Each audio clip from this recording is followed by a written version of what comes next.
नमस्कार, मैं Gayatri Gehlot online classes में आपका हार्दिक स्वागत करती हूँ। BA BEd first year political science भारतीय शासन एवं राजनीति पेपर सेकेंड, जिसके 2.5 यूनिट अपन ने कॉलेज में पूरे कर लिए थे और उसके आगे का भाग यानी तीसरे यूनिट का सब पॉइंट उच्चतम न्यायालय यानी सुप्रीम कोर्ट, उसका संगठन तथा उसका क्षेत्राधिकार के बारे में मैं आज आपको बताऊंगी। तो आइए स्टूडेंट्स, हम पढ़ते हैं आज सर्वोच्च न्यायालय एवं उसका संगठन। भारतीय शासन व्यवस्था में सर्वोच्च न्यायालय का सबसे महत्वपूर्ण स्थान है।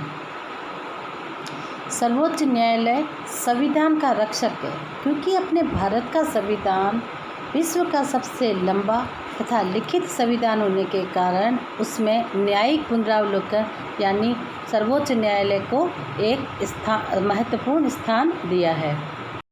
संविधान की सर्वोच्चता को बनाए रखने का कार्य सर्वोच्च न्यायालय को दिया गया है। इसी कारण इसे संविधान के रक्षक के रूप में जाना जाता है। सेकंड है संघात्मक व्यवस्था का रक्षक, यानी सर्वोच्च न्यायालय शक्ति विभाजनों की रक्षा करता है और भारतीय संविधान में भारत में संघात्मक शासन व्यवस्था की गई, जिसके द्वारा संघीय और केंद्र तथा राज्य सरकार के बीच में शक्तियों का विभाजन किया गया और इन्हीं शक्तियों के विभाजन की रक्षा का कार्य सर्वोच्च न्यायालय करता है। अपने मूल अधिकारों का रक्षक, यानी सर्वोच्च न्यायालय जो फंडामेंटल राइट्स है, जो अपने को 7 मूल अधिकार, जो पहले 7 मूल अधिकार थे, अब तो वर्तमान में 6 मूल अधिकार है, क्योंकि संपत्ति के अधिकार को कानूनन कर दिया। तो इन 6 मूल अधिकारों का रक्षक सर्वोच्च न्यायालय, हमारे मूल अधिकारों की रक्षा करने का कार्य सर्वोच्च न्यायालय करता है। हमारे 6 मूल अधिकार जैसे समता का अधिकार, समानता का अधिकार, धार्मिक स्वतंत्रता का अधिकार, शिक्षा का अधिकार, शोषण के विरुद्ध अधिकार और संवैधानिक उपचारों का अधिकार। यानी अगर इन अधिकारों में से किसी भी एक अधिकार का शोषण होता है या हनन होता है तो व्यक्ति सर्वोच्च न्यायालय का दरवाज़ा खटखटा सकता है। इस प्रकार हमारे मूल अधिकारों की रक्षा सर्वोच्च न्यायालय करता है। सर्वोच्च न्यायालय बंदी प्रत्यक्षीकरण, परमादेश, परिच्छेद, अधिकार प्रच्छा तथा उत्प्रेषण आदि की जब भी आवश्यकता हो तभी वह आदेश जारी करके नागरिकों के अधिकारों की रक्षा करता है। इस प्रकार संविधान का रक्षक, संघात्मक शासन व्यवस्था के रक्षक तथा हमारे मूल अधिकारों के रक्षक के रूप में सर्वोच्च न्यायालय की विशेष तथा महत्वपूर्ण भूमिका हमारे भारतीय संविधान में है। अब हम आएंगे सर्वोच्च न्यायालय के संगठन में। सर्वोच्च न्यायालय के संगठन के बारे में मैं आपको बताना चाहूँगी कि मूल रूप से सर्वोच्च न्यायालय में मुख्य न्यायाधीशों की संख्या 7 तथा अन्य न्यायाधीशों की व्यवस्था थी। संविधान के द्वारा सर्वोच्च न्यायालय के न्यायाधीशों की संख्या, सर्वोच्च न्यायालय का क्षेत्राधिकार, सर्वोच्च न्यायाधीशों के वेतन, सेवा, उनके खर्चे, उनके भत्ते, यह सभी निश्चित करने का अधिकार संसद को दिया गया। समय समय पर संविधान में संशोधन करके सर्वोच्च न्यायालय के न्यायाधीशों की संख्या में वृद्धि की गई। वर्तमान में कुल 47 मुख्य न्यायाधीश है और मुख्य न्यायाधीश है श्री NV रमन। अब मैं आपको बताऊंगी सर्वोच्च न्यायालय के न्यायाधीशों की नियुक्ति संबंधी प्रक्रिया के रूप में। संविधान के अनुच्छेद 124 में व्यवस्था है कि सर्वोच्च न्यायालय के मुख्य न्यायाधीश के अतिरिक्त इस न्यायालय के उच्च न्यायाधीशों और उच्च न्यायाधीशों के न्यायाधीशों की नियुक्ति राष्ट्रपति भारत के मुख्य न्यायाधीश के परामर्श से करेगा। संविधान की पीठ में अपने सर्वसम्मत के प्रयास से यह कहा कि वरिष्ठतम न्यायाधीशों के समूह को एक मत से एवं लिखित में सिफारिश करनी चाहिए। जब तक न्यायाधीशों के समूह की राय मुख्य न्यायाधीश के विचारों से मेल नहीं खाए तब तक मुख्य न्यायाधीश द्वारा राष्ट्रपति से कोई सिफारिश नहीं की जानी चाहिए। सर्वोच्च न्यायालय ने यह स्पष्ट किया कि यदि भारत के मुख्य न्यायाधीश परामर्श की प्रक्रिया पूरी की जाए तो न्यायाधीशों की नियुक्ति और उच्चतम न्यायालयों के न्यायाधीशों के स्थानांतरण के संबंध में राष्ट्रपति को सिफारिशें करते हैं तो सरकार ऐसी सिफारिशें मानने के लिए बाध्य नहीं है। अब मैं आपको बताऊंगी सर्वोच्च न्यायालय के न्यायाधीशों की योग्यताएं क्या क्या होनी चाहिए। जैसा कि मैंने आपको पहले बताया था कि राष्ट्रपति पद के लिए क्या योग्यताएं होनी चाहिए, प्रधानमंत्री पद के लिए क्या योग्यताएं होनी चाहिए, उसी प्रकार सर्वोच्च न्यायालय में न्यायाधीशों के पद के लिए क्या योग्यताएं होनी चाहिए, इसके बारे में मैं आपको बताऊंगी। सर्वप्रथम न्यायाधीश बनने के लिए उसमें पहली योग्यता कि वह भारत का नागरिक हो। नंबर 2, वह किसी उच्च न्यायालय या ऐसे किसी 2 या 2 से अधिक उच्च न्यायालयों में लगातार कम से कम 5 वर्ष का काम किया गया हो या राष्ट्रपति के विचार में एक प्रारंभिक या पारंगत विधिवेत्ता हो। किसी विश्वविद्यालय में पढ़ाने वाला कोई प्रख्यात विधिवेत्ता जो 10 वर्षों तक पढ़ा चुका हो वह सर्वोच्च न्यायालय में मुख्य न्यायाधीश के पद पर कार्य करने के लिए नियुक्त किया जा सकता है। अब आते हैं हम उसके न्यायाधीश के कार्यकाल तथा महाभियोग के बारे में। सर्वोच्च न्यायालय के न्यायाधीश की सेवानिवृत्ति की आयु 65 वर्ष है, यानी 65 वर्ष जो है उनकी सेवानिवृत्ति रिटायरमेंट की आयु है। यद्यपि अमेरिका के संविधान की भांति आजीवन कार्य करने के लिए भारतीय संविधान में भी ऐसी व्यवस्था का प्रावधान था या संविधान के जो लोग हैं वो कह रहे थे, लेकिन ये प्रावधान आजीवन न्यायाधीश के पद पर कार्य करने की यह व्यवस्था भारत के संविधान में नहीं है, क्योंकि भारत में औसतम आयु को देखते हुए सर्वोच्च न्यायालय के न्यायाधीश की आयु 65 वर्ष निर्धारित की गई।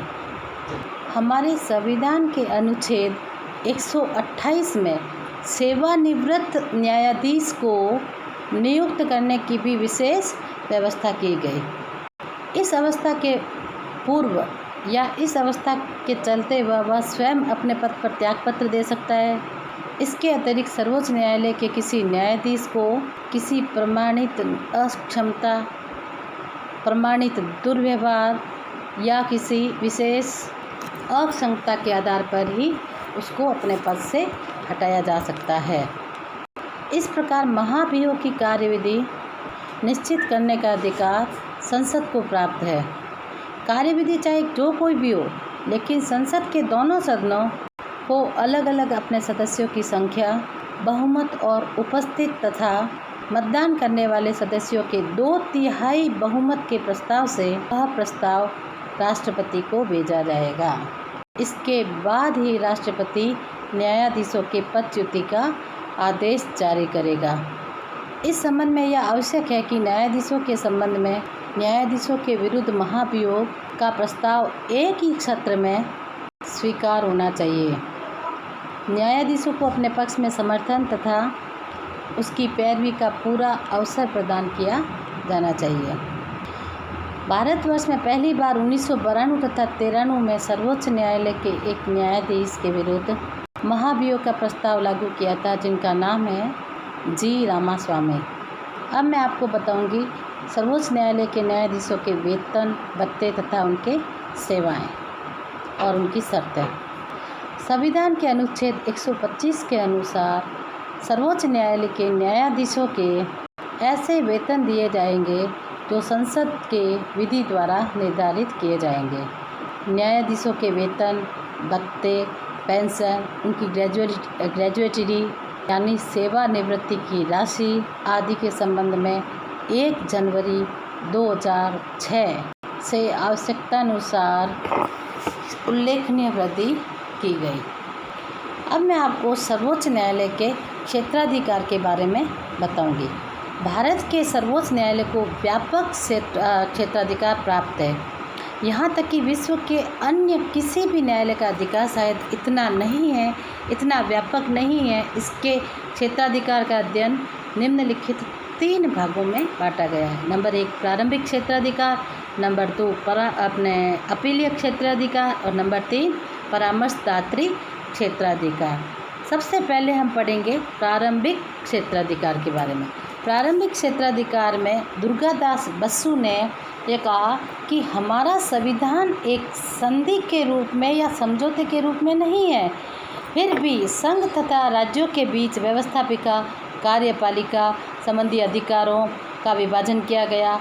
अनुच्छेद 131 में संघ तथा राज्यों के बीच न्यायिक विवादों के निर्णय का प्रारंभिक तथा एकमेव क्षेत्राधिकार सर्वोच्च न्यायालय को सौंपता है। सर्वोच्च न्यायालय के प्रारंभिक एकमेव अधिकार के अंतर्गत जो विषय आते हैं वो मैं आपको बताऊंगी। नंबर 1 भारत सरकार एक या एक से अधिक राज्यों के बीच में विवाद। नंबर 2 भारत सरकार के में एक या एक से अधिक राज्यों के बीच में विवाद या एक से अधिक राज्यों के बीच में विवाद। नंबर 3 2 या 2 से अधिक राज्यों के बीच विवाद जिसमें कोई ऐसा प्रश्न अंतर्निहित हो जिस पर किसी क्षेत्र अधिकार का अस्तित्व या उसका विस्तार निर्भर हो। सर्वोच्च न्यायालय को केवल संघ तथा राज्य सरकारों के पारस्परिक विवादों के संबंध में प्रारंभिक एकमेव क्षेत्राधिकार प्राप्त है। दूसरा है समवर्ती प्रारंभिक क्षेत्राधिकार। समवर्ती प्रारंभिक क्षेत्राधिकार में संविधान द्वारा प्रदत्त मौलिक अधिकार हमें दिए गए हैं उनको लागू करने के संबंध में सर्वोच्च न्यायालय के साथ साथ उच्चतम न्यायालय को भी अधिकार प्रदान किए गए।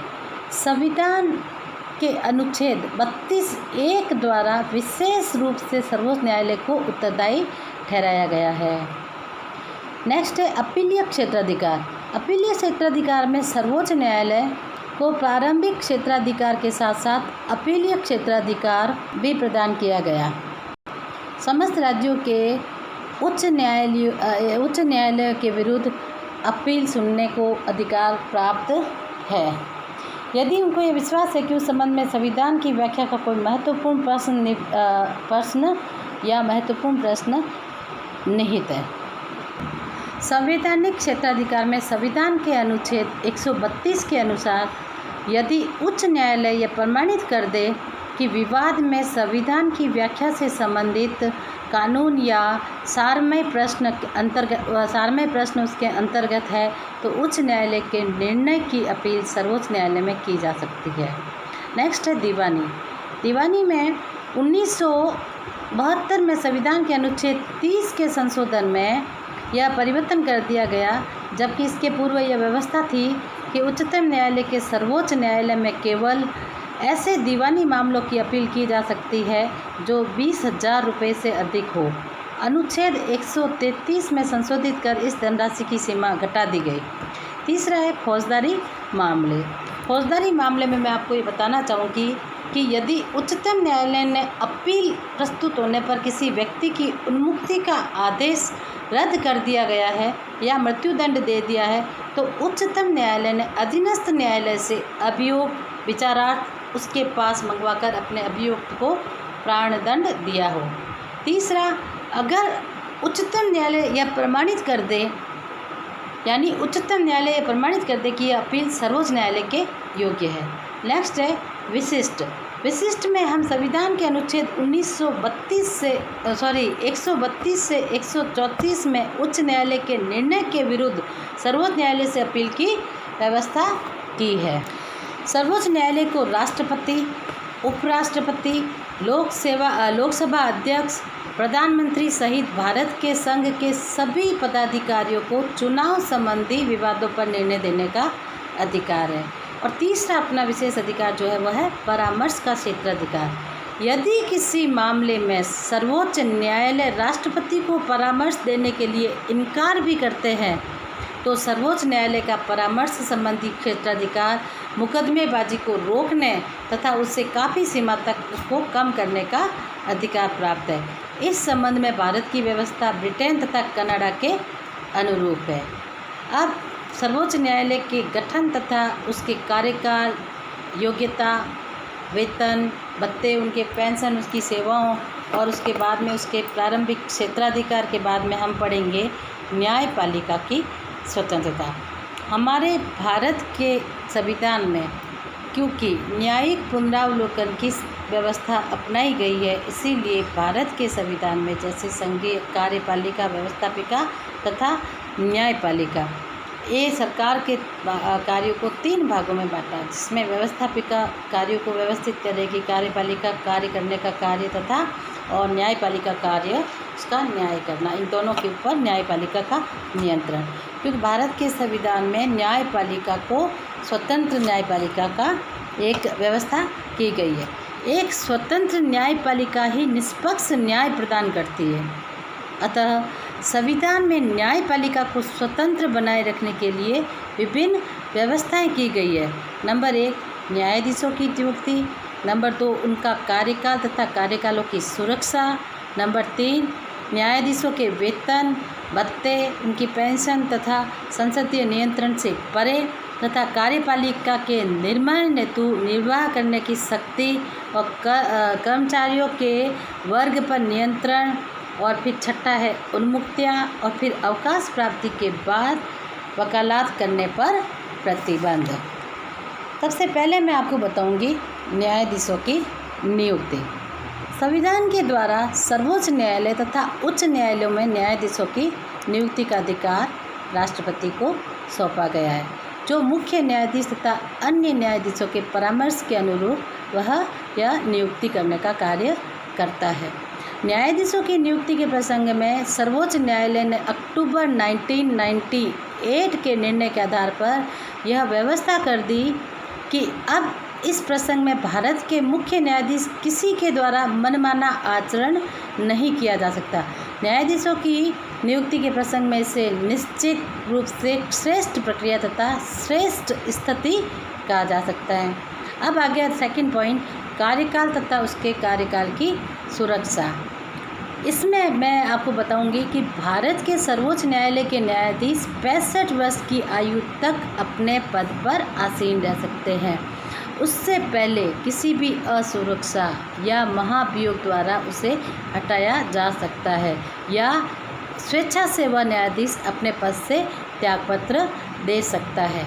राष्ट्रपति किसी भी न्यायाधीश को केवल सिद्ध कदाचार तथा असंगतता के आधार पर ही हटा सकता है, लेकिन ऐसा तभी हो सकता है जब इस हेतु संसद के प्रत्येक सदन की सहमति, संख्या के बहुमत द्वारा उपस्थिति, उनके मतदान करने और सदस्यों को कम से कम 2/3 बहुमत द्वारा उसका समर्थन जरूरी है।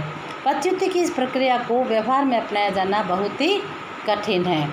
तीसरा पॉइंट है अपना वेतन पर्याप्त तथा संसदीय नियंत्रण के परे। न्यायाधीशों को उनकी प्रतिष्ठा तथा स्थिति को बनाए रखने के लिए पर्याप्त वेतन दिया जाता है। उन्हें उनके भत्ते, उनकी सेवा, उनकी सुविधाएं प्रदान की गई है। संविधान में यह उपबंधित है कि वित्तीय आपात को छोड़कर अन्य किसी स्थिति में न्यायाधीशों के वेतन और उसके भत्ते में कमी नहीं की जाएगी। सर्वोच्च न्यायालय के संसद के नियंत्रण के स्वतंत्र रखने के लिए यह व्यवस्था की गई कि उच्चतम न्यायालय के सभी व्यय भारत की संचित निधि पर आधारित होगी, यानी भारत की संचित निधि पर आधारित उसको वेतन, भत्ते तथा उनके पेंशन की व्यवस्था की गई है। नेक्स्ट छठा पॉइंट है अपना उन्मुक्तियाँ। उन्मुक्तियों में मैं आपको बताऊंगी कि भारतीय सर्वोच्च न्यायालय आधिकारिक क्षमता में किए गए न्यायालयों के निर्णय तथा उनकी आलोचना से परे है। संसद भी न्यायाधीशों के किन्हीं भी कार्यों पर जिसे उन्होंने अपने कर्तव्यों का पालन करते हुए किया है, विचार विमर्श नहीं कर सकती।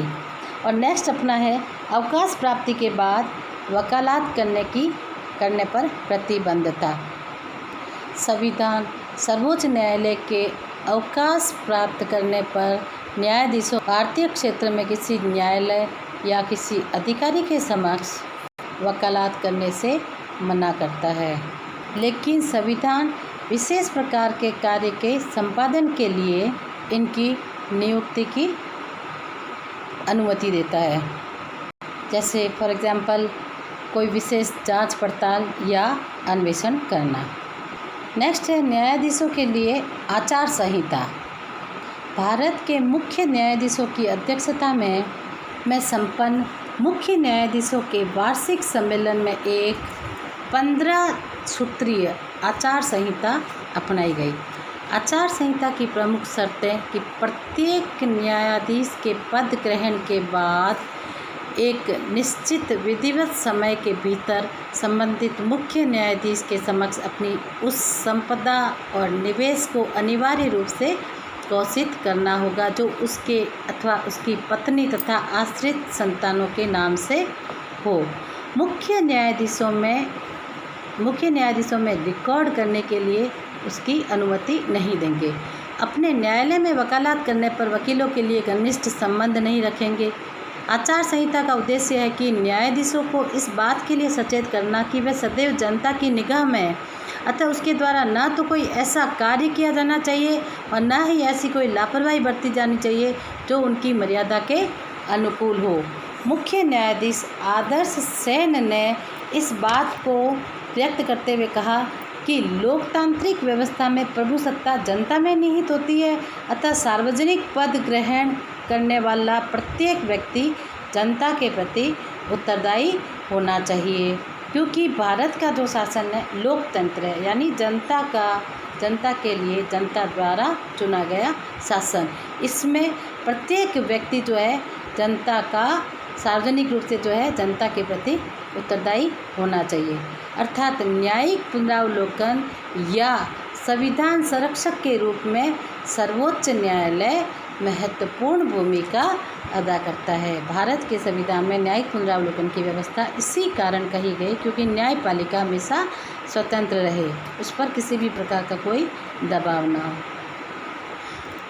तो आज हमने पढ़ा भारत में जो सर्वोच्च न्यायालय सुप्रीम कोर्ट, उसकी महत्ता, सुप्रीम कोर्ट का गठन, उसके प्रारंभिक क्षेत्राधिकार, सुप्रीम कोर्ट का कार्यकाल, न्यायाधीशों का कार्यकाल, सुप्रीम कोर्ट के न्यायाधीशों के कार्यकाल के बाद में उनकी योग्यताएं, उनका वेतन, उनकी भत्ते, उनकी सेवाएं, उनके प्रारंभिक क्षेत्राधिकार और न्यायपालिका की स्वतंत्रता।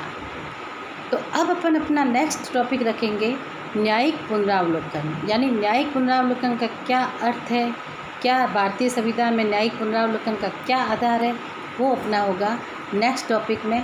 हम आपसे न्यायिक पुनरावलोकन के संबंध में जानकारी बताएंगे। तो आज का टॉपिक अपना इतना ही। मिलते हैं नेक्स्ट वीडियो में। अगर आपको ये वीडियो पसंद आया तो आप इसे सब्सक्राइब करें, पास में घंटी का बटन दबाएं ताकि आने वाले वीडियो की जानकारी आपको प्राप्त हो सके। मुझे आशा ही नहीं बल्कि पूर्ण विश्वास है कि आप इस वीडियो को सुनेंगे और जो कक्षाएं कॉलेज में नहीं हो पा रही है वो आप ऑनलाइन वीडियो के थ्रू आप पढ़कर ये ज्ञान अर्जित करेंगे। आज इतना ही, नेक्स्ट वीडियो कल, उसके लिए तब तक धन्यवाद।